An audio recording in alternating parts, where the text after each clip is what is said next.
The new Polestar 2. If you've got an order for the old one, cancel it right away. The new one is just way better. I mean, how often do you hear this? 20% more power, 10% more efficiency, and no extra money. You cannot say that about any petrol or gasoline powered car in the last decade. The new 2024 Polestar 2, in other words, the Polestar, which is about to hit the market and compete directly with the Tesla Model 3, has just been revealed. It's way better than the old model. I mean, way better. Would I seriously consider one now? Actually, yes, I think I would.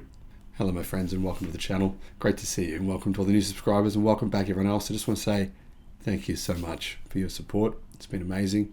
I am truly, truly, truly thankful to every one of you for helping me with dealing with Shanna's stage 4 cancer diagnosis, and your support's been absolutely incredible. It really does. It does show the incredible generosity of human beings, which I honestly undervalued. I didn't realize just how generous people would be. So if you're wondering what I'm talking about, I'll put a link in the description to our GoPro fundraiser, which is put in place to help pay for her treatments, which cost about $11,000 per week for her stage 4 cancer diagnosis. Now, thank you to our Patreon supporters, YouTube members, and just everyone who has helped out. It's been amazing. Polestar 2. There's a new version. The new version is way better than the old version. I wouldn't have bought the old version, didn't really like it that much, but this new version is definitely worth considering. If you're in the market for a Tesla Model 3-like vehicle, it's very similar to the Model 3, remarkably similar. In terms of its exterior dimensions, it's incredibly similar in dimensions. What do I mean by that? Well, its dimensions are around about 5% different. Model 3 will definitely have more interior space. The reason being it's got a much longer wheelbase, but in terms of overall dimensions, the cars are pretty similar. The Polestar 2 is a little bit shorter, but it's a little bit wider. But of course, like I said, the Model 3 has a much longer wheelbase, giving it more interior space. But regardless, they're going to be pretty similar cars in terms of their overall experience, overall interior sizes, overall driving style now as well, because the previous Polestar 2 was front-wheel drive. Now, Polestar claimed a ridiculous 0 to 62 mile per hour, 0 to 100 kilometer hours time.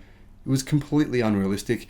4.9 seconds, 4.8 seconds for a front-wheel drive car. The chances that you could actually achieve that time were zero. I mean, you'd have to be the most amazing race car driver and have to have the most perfect surface to achieve that. But now that it's rear-wheel drive, yes, it's now faster, and you could actually achieve that time. So if you're into performance cars, this is definitely a car which is fast now. You're going to feel like it's much faster. I've found, like, when I drive electric cars, I think this feels way faster than the gasoline-powered version. So let's say you have a look at a gas version. It says it'll do, say, 5 seconds, 0 to 100 kilometers an hour, 0 to 62. Then you drive the electric version, which also says 5 seconds. You can't tell me you feel like the performance is the same in the gas version. It never is. It just, that instant torque feels completely different. In the real world, I think EVs are just way faster. This Polestar 2 is actually a really compelling car. It's going to be on sale in the US, Australia, Europe, a bunch of other countries. So it's worth actually finding out if you should consider one of these instead of a Tesla Model 3. At the end of the video, I'm going to give you my input on whether or not you should consider it, what I personally would do. Now, one thing that this has over the Model 3, in my view, is style. Model 3 is not bad. It's not a bad looking car. I definitely would own one. I mean, I want a Model Y. I'm going to buy a Model Y, likely, this year, when it has those new battery packs. I'm waiting for those. But anyhow, another story. But yeah, frankly, the Polestar 2, it does look better, more muscular, just more attractive than a Model 3. Now, does that mean I don't like the Model 3 styling? No, I just think this one looks nicer. Polestar has taken the wraps off, and this does look good. It's got some significant upgrades, but the biggest upgrade it has is the battery pack. It's much, much better. It's got CATL's new battery pack. It's a much bigger pack. It's got a huge amount of range. I'm talking 635 kilometers real world range. It's one of the longest range vehicles or sedans you'll be able to buy this year, which isn't going to break the bank. You're not going to have to spend hundreds of thousands of dollars to get a lot of range. This is it. So other things, well, it's got new electric motors, which help it to switch to a rear-wheel drive configuration. It's got a single motor rear-wheel drive, new battery pack, 395 miles of range, 635 kilometers with that new pack. That's a WLTP, so it is probably a realistic, fairly realistic range. You might get 600 possibly. However, the EU version, that's the US version, the EU version doesn't come with that pack. It comes with an LG Chem pack. The US version is the CATL battery pack. So the EU version, I don't know if Aussies or people outside of Europe will get this version. When I find out more, I'll release a new video. But that EU version, it's nowhere near as good, unfortunately, because it has the LG Chem pack. It's a much smaller battery. Technology, I think, is not quite as good as the CATL pack. And it has a range of 300 miles or 483 kilometers. So there are some subtle changes to the exterior. It's got a body colored grille, which I think makes it look much nicer. And it's got ADAS sensors in that grille. Now, all trims get ADAS features and wireless phone charging as standard. It comes with a pretty good standard specification. So what are the details of those batteries? Well, the 2024 Polestar 2 gets a new 82 kilowatt hour battery from CATL. That has 205 kilowatt DC fast charging, lowers carbon emissions by 1.1 tons per car compared to the Echo model. So actually it's more efficient than the previous model. WLTP range figures, 635 kilometers, 395 miles. That's a long range vehicle. That's pretty impressive for the single motor. 592 kilometers or 368 miles for the dual motor version. That's the performance version. However, European buyers get the LG Chem battery, 69 kilowatt hour battery, so it's a bit smaller, and it has 518 kilometers of range or around 322 miles. So, a little bit less than the long range Tesla Model 3. So that's what you'd be comparing it to in the US. However, in the US, you can get the 82 kilowatt hour battery pack. And in fact, that's the exclusive available combination with a single motor layout. It represents an increase in range on the base model of 30 miles or 48 kilometers. So they've actually managed to improve the efficiency pretty significantly. If you want to get the performance version though, that's a dual motor, long range.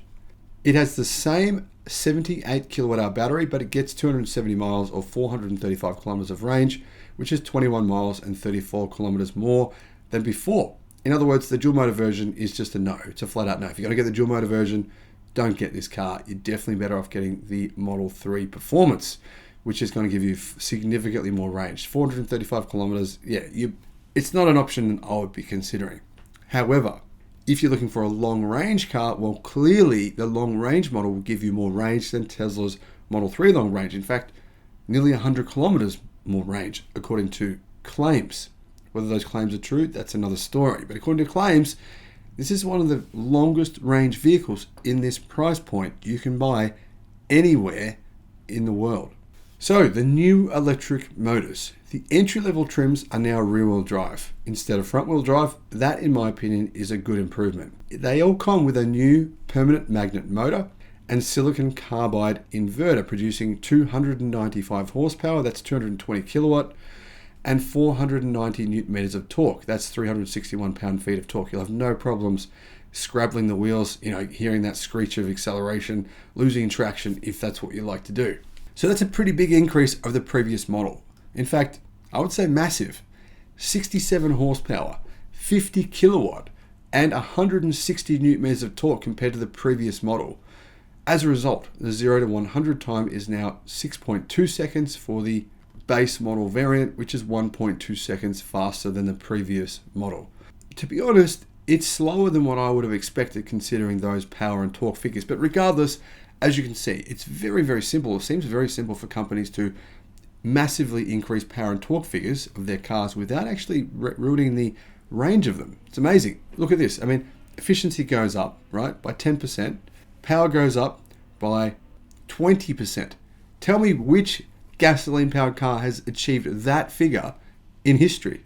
I'm talking one model replacing another model.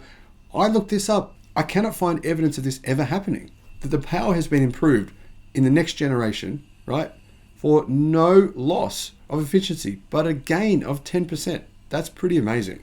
That's electric cars for you.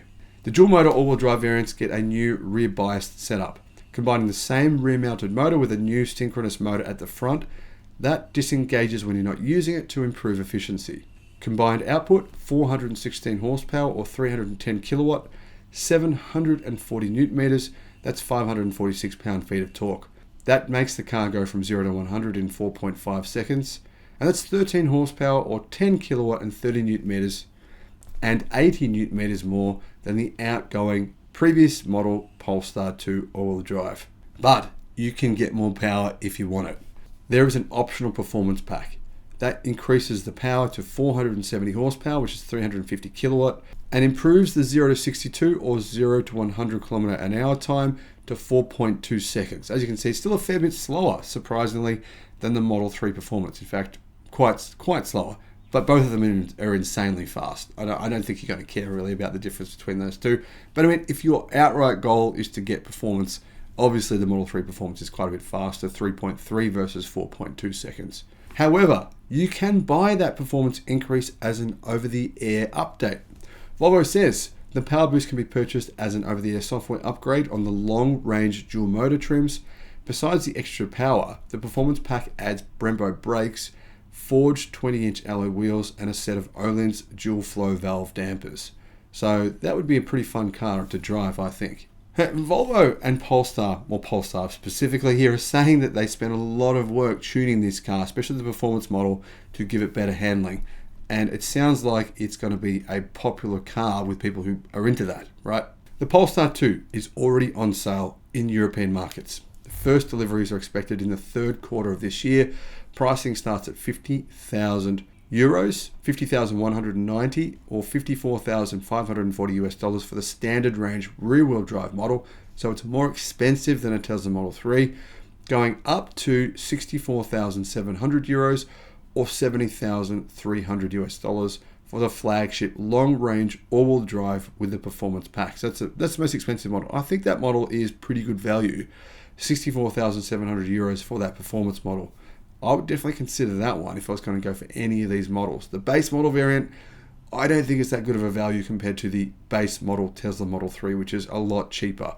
You're looking at about a $10,000 price reduction. Too much, in my opinion, to make a difference between saying, oh, the Polestar 2 looks nicer, it's a bit more modern looking, let's get that for an extra $10,000. I don't think I could justify that.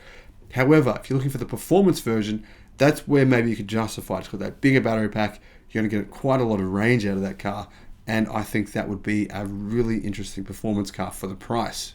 So when is it going to be on sale in all the other countries around the world? Well, they're saying that the UK, the US, and Australia will be available on sale within the next few months. And for context here, is this a popular car? Well, actually it is. Polestar 2, they sold more than 100,000 in 27 markets worldwide since it was introduced in 2019. People clearly do love it, and some people clearly are choosing it over the Model 3. But the thing is, now that the Model 3 performance has come down by up to 24% in different countries around the world, and therefore it actually qualifies for more subsidies in more countries, I think you'll find this car will probably struggle to sell in some markets. In some markets, it'll sell well. In big markets, say the United States, I don't think it will, because it won't qualify for the $7,500 electric vehicle incentive in the US, meaning it would realistically be about 20,000 US dollars more expensive than the base Model 3. Now, if money doesn't matter to you, I would say, definitely consider it. It's a really nice car. But if money is an issue to you, and money is something you consider, which I definitely consider when I buy a car, I wouldn't care if I was worth $1 billion or not, I still wouldn't spend money pointlessly, then I personally would be picking a Model 3. But hey, that doesn't mean this isn't a much better car than the old model. It's a big improvement, and now I think it's going to be on the radar of a lot more buyers.